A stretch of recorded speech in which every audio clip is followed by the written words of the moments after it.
Welcome to Chaturvedi classes. आज का बेटा हमारा क्वेश्चन है क्लास 10th के चैप्टर इंट्रोडक्शन टू ट्रिग्नोमेट्री से। ये एनसीईआरटी एंड एमपी बोर्ड की बुक के अकॉर्डिंग एक्सरसाइज 8.2 के क्वेश्चन नंबर 2 का फर्स्ट पार्ट है। बेटा क्वेश्चन नंबर 2 में अपने पास में गिवन है choose the correct option and justify your choice. Means आपने पास में यहाँ एक क्वेश्चन दिया है 2 tan 30 degree divided by 1 plus tan square 30 degree. हमको यहाँ पर चूज़ करना है ये जो अपने पास में ऑप्शन दिए हैं A, B, C and D, इनमें से कौन सा ऑप्शन सही है। और अगर वो ऑप्शन हम कह रहे हैं सही है तो वो अपना जस्टिफाई करना पड़ेगा कि वो सही क्यों है। ठीक है बेटा, क्वेश्चन तो बहुत सिंपल सा है। अब मेन चीज़ ये आती है कि हम जस्टिफाई करना चाहते हैं तो हमको यहाँ पर पहले ये मालूम होना चाहिए कि इसको सॉल्व करने पर अपने पास में आंसर क्या आने वाला है।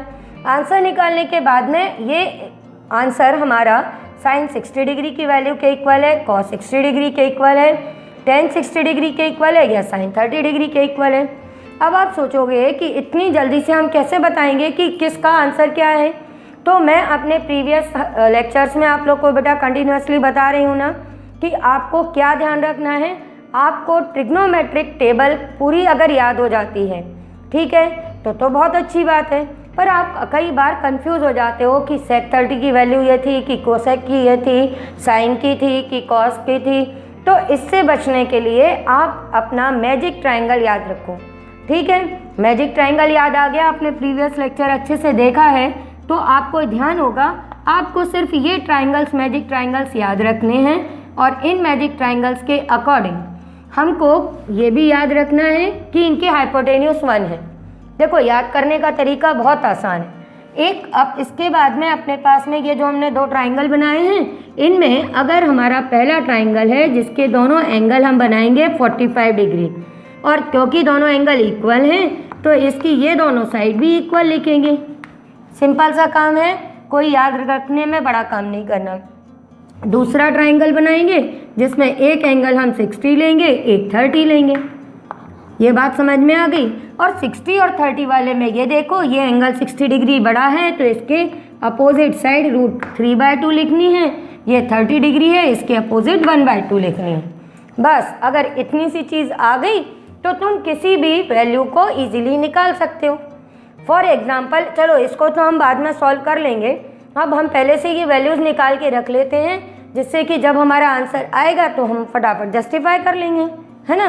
तो देखो साइन 60 डिग्री की वैल्यू मुझे चाहिए। साइन 60 डिग्री की वैल्यू निकालने के लिए मुझे केवल इतना मालूम होना चाहिए कि साइन थीटा मेरा P/H होता है, मीन्स एंगल के opposite side divided by hypotenuse. अब क्योंकि हाइपोटेन्यूज हमारे दोनों ट्राइंगल में 1 है तो 1 से तो डिवाइड करने से हमारे कोई आंसर में चेंज नहीं आएगा। मीन्स हमने क्या समझ लिया कि साइन थीटा की वैल्यू सिंपल परपेंडिकुलर के इक्वल है। अब साइन थीटा 60 डिग्री चाहिए, 60 के सामने अपने अपोजिट साइड मीन्स परपेंडिकुलर √3/2 है। लो भाई हमने निकाल दिया, साइन 60 डिग्री की वैल्यू √3/2 होती है। अब आता है कि कॉस 60 डिग्री की वैल्यू क्या होती है, तो हमें ये भी मालूम है कि cos theta base upon hypotenuse है। 60 डिग्री का बेस क्या है 1/2, 1 से डिवाइड करो तो भी कोई दिक्कत नहीं। तो ये लो कॉस 60 भी निकाल दिया। मुझे किसी टेबल को याद रखने की कोई ज़रूरत नहीं है। मैं बिल्कुल नहीं देखूंगी कि टेबल में वैल्यू क्या आ रही है, मैं सिर्फ ये 2 मैजिक ट्रायंगल याद रखूंगी और मेरा काम हो गया। क्लियर। चलो अब tan 60 चाहिए। tan 60 के लिए भी तुम्हें केवल क्या मालूम होना चाहिए कि tan थीटा अपना P/B होता है। ठीक है, 60 डिग्री ये है, परपेंडिकुलर √3/2 है, बेस 1/2 है। डिवाइड करो, डिनोमिनेटर के 2 से 2 कैंसिल हो गया, √3 वैल्यू आ गई। आप एक आध बार करोगे उसके बाद तो आपको एकदम ओरली होते ही चला जाएगा कि फिगर देखते से ही याद आ जाएगा कि tan 60 डिग्री हमें क्या लेना है। साइन 30 डिग्री, साइन 30 डिग्री यहाँ बन रहा है, इसके अपोजिट साइड 1/2 है।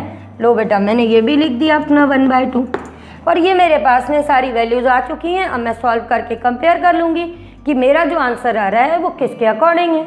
ठीक बेटा, चलो अब यहाँ पर अपने को यूज़ करना है tan 30। तो जैसे अभी हमने tan 60 निकाला P/B, 30 डिग्री के लिए P ये है, B ये है, डिवाइड करेंगे वही 2 से 2 कैंसिल आएगा, तो ये न्यूमरेटर अपॉन न्यूमरेटर यानी 1/√3 वैल्यू हो जाएगी, और जिसका कि यूज़ अभी हम अपने सॉल्व करते टाइम कर लेंगे। बात समझ गए तुम लोग? चलो अब हम इसको सॉल्व करना स्टार्ट करते हैं। अब हमने अपने ट्राइंगल से अपनी वैल्यूज सारी निकाल ली। बस तुम लोग इस ट्राइंगल को मैं हर अपने क्वेश्चन में बताती रहूँगी, जिससे तुम लोग सीख जाओ और तुम लोगों को भी ऐसे वैल्यूज़ निकालना आ जाए। तो देखो अब हम अपने फर्स्ट पार्ट को लिखते हैं। ये है अपना 2 10 30 degree divided by 1 plus 10 square 30 degree. अब ये आ गया अपने पास में बेटा 2 10 30 की वैल्यू अभी हमने देखी 1/√3, ठीक है। और डिनोमिनेटर में 1 प्लस 1/√3 का होल स्क्वायर, इसको सॉल्व किया तो ये आ गया बेटा 2/√3। इसको सॉल्व करो तो ये 1 प्लस 1/3। अब क्या करना है? कुछ नहीं, बस एलसीएम लो डिनोमिनेटर का।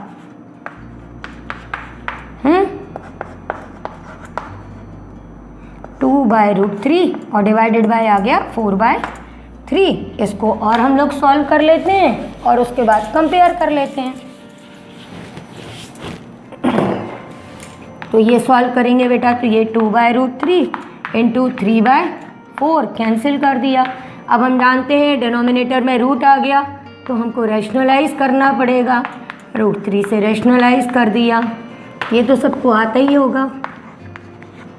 अपॉन में आ गया 2 इंटू 3, 3 से 3 कैंसिल, और लो हमारी वैल्यू आ गई किसके इक्वल बेटा? ये आ गई अपनी √3/2 के इक्वल, ठीक है। √3/2 अपनी वैल्यू कहाँ थी?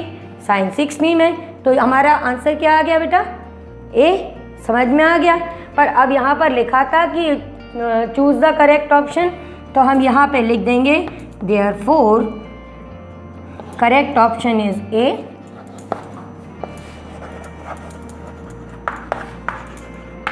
ये हमारा ए है और उसमें लिखा है कि जस्टिफाई करना है, तो हम लिख देंगे because sin 60 degree is equal to √3/2 और कंप्लीट हो गया। तो इस तरह से आप इसको सॉल्व करो और भी क्वेश्चंस ट्राई करो। अगर आपका कोई डाउट हो तो वीडियो के एंड में मेरा नंबर है बेटा, आप मुझे व्हाट्सएप करो, मैं आपके डाउट्स क्लियर कर दूंगी, ठीक है बेटा।